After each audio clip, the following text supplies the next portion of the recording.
Hi, in this video we are going to study what is NLP, which are different NLP tasks and why NLP is hard. So starting with NLP, it stands for Natural Language Processing.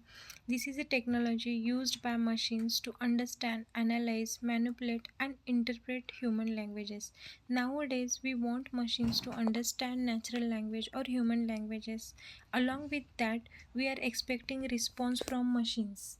That's why it is considered as part of artificial intelligence, AI, human language, and computer science.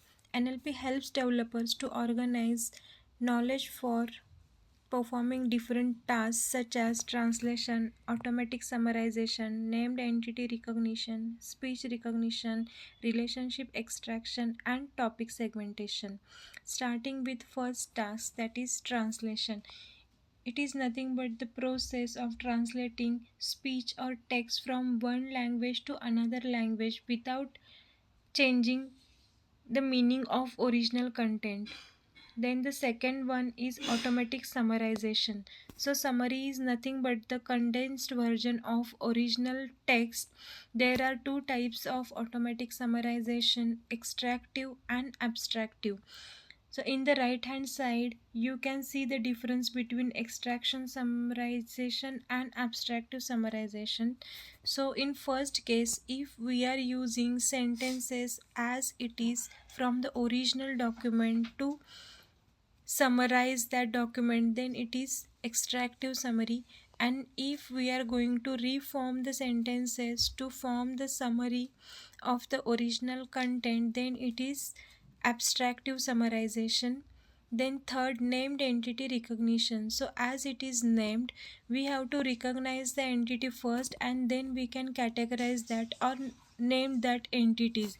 So it is possible with the NLP to identify which entities, people, places, product, organization or any location. That's why NLP is divided into two steps. First one, detect the named entity and then we have to categorize that. So different tagging techniques get used to identify the entity, and after identifying that entity we can categorize it as whether that entity is person, organization, time or location. There are different applications of named entity recognition, just like human resources, where we can speed up the hiring process by summarizing applicant CVs. In customer support, we can improve responses by categorizing users' requests, complaints, questions, and we can filter them and assign priority to them to resolve those queries. So these are nothing but few use cases of named entity recognition. Then speech recognition and voice recognition are two different technologies and should not be confused, because speech recognition is used to identify words in spoken language, whereas voice recognition is a biometric technology for identifying an individual's voice. Speech recognition can also be found in word processing applications like Microsoft Word, where user can dictate words to be turned into text. So that is the application of speech recognition. Along with that, in education field, speech recognition software is used in language instruction. The software hears the user's speech and offers help with pronunciation. Again, in customer service, automated voice assistant listen to customer queries and provide helpful resources.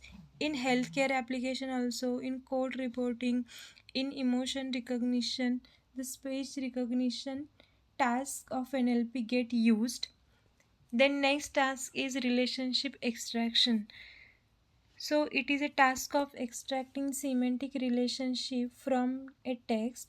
Semantics is the study of meaning in a language. It can be applied to entire text or to single word. For example, destination and last stop.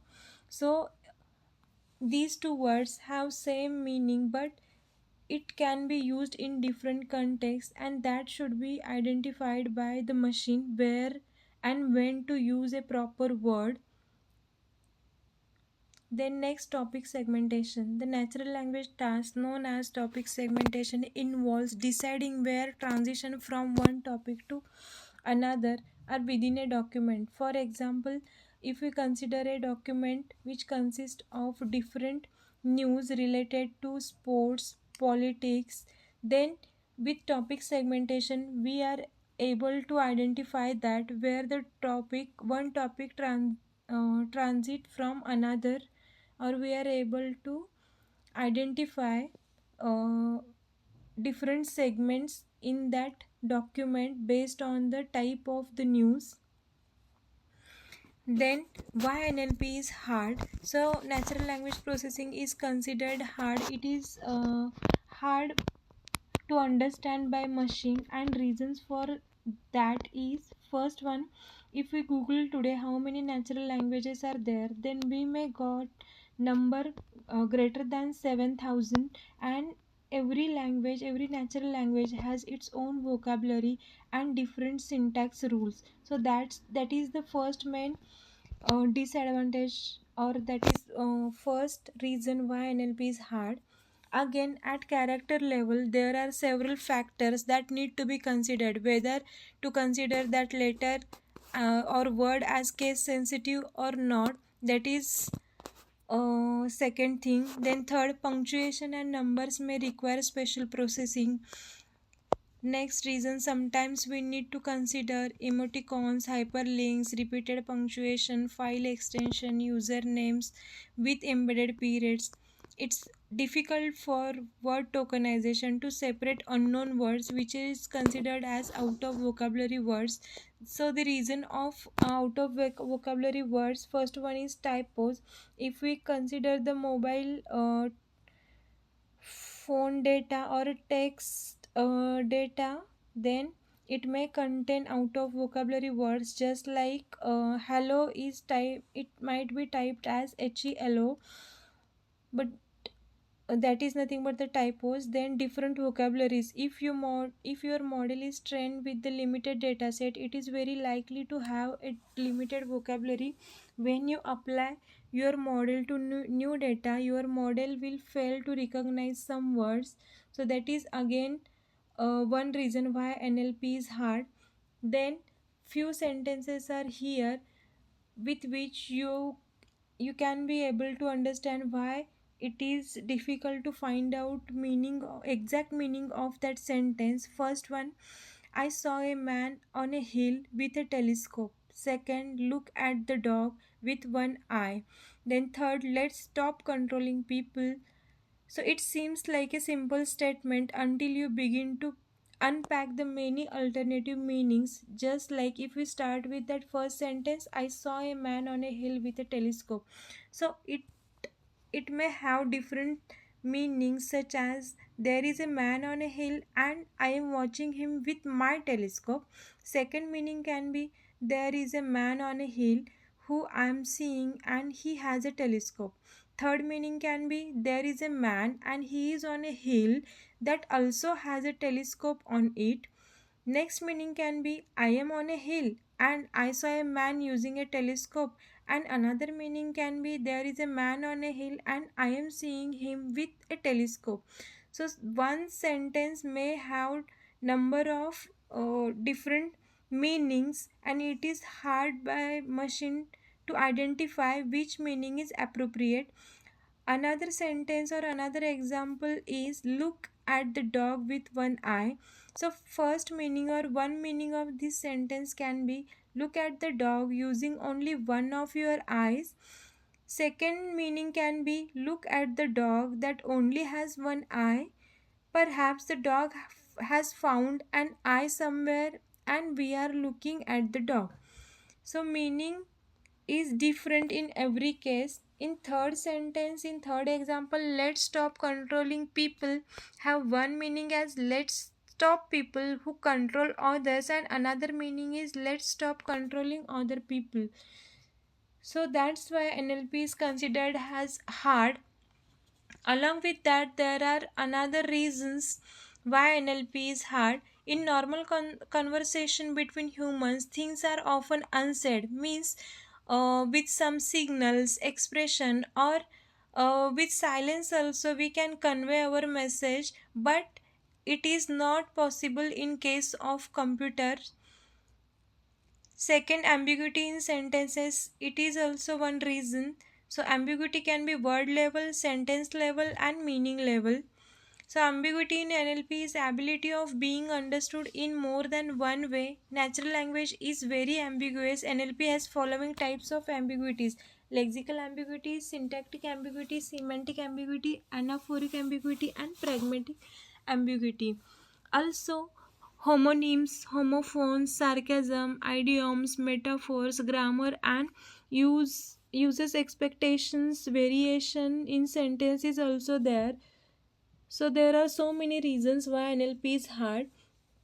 We are going to see some types of ambiguity. First one is word level ambiguity. Example of this can be I will, don't. So there are few words which consist of more than one word, which considered under word level ambiguity. Then second, ambiguity at sentence level. Without punctuation, it is hard to infer from the given sentence the meaning of that sentence. For example, you can see in the diagram or in picture of right hand side, let's eat grandpa and let's eat grandpa. So both of the sentences having the same words, but it has very different meaning. So that is comes under sentence level ambiguity. Third, meaning level ambiguity. For example of that is tie. There are three ways in which you can process or we can interpret that word, where as an equal score between context, it is garment, and it can be considered as verb. So there are three ways where tie has different meaning, so that comes under meaning level ambiguity. So lexical ambiguity, where ambiguity of single word is called as lexical ambiguity. For example, treating a word silver as a noun, an adjective, or verb. Then syntactic ambiguity. This kind of ambiguity occurs when sentences pass in different ways. In previous slides, we have seen the example of syntactic ambiguity, that is, the man saw the girl with a telescope. Then semantic ambiguity, example of this can be my sister saw a bat. So bat can be which is used in or which is related to cricket, or bat, it is nothing but animal. So meaning of this can be anything which is not understood by machine. Then anaphoric ambiguity, the kind of ambiguity arises due to the use of anaphora entities in discourse. For example, the horse ran up the hill, it was very steep, it soon got tired. So here it is nothing but the anaphoric entity, where first it is related to hill and second it is related to horse. So we human can differentiate between them, but it is very challenging for machines to understand two different meanings of it, or anaphoric ambiguity, anaphoric entities. Then the last one is pragmatic ambiguity.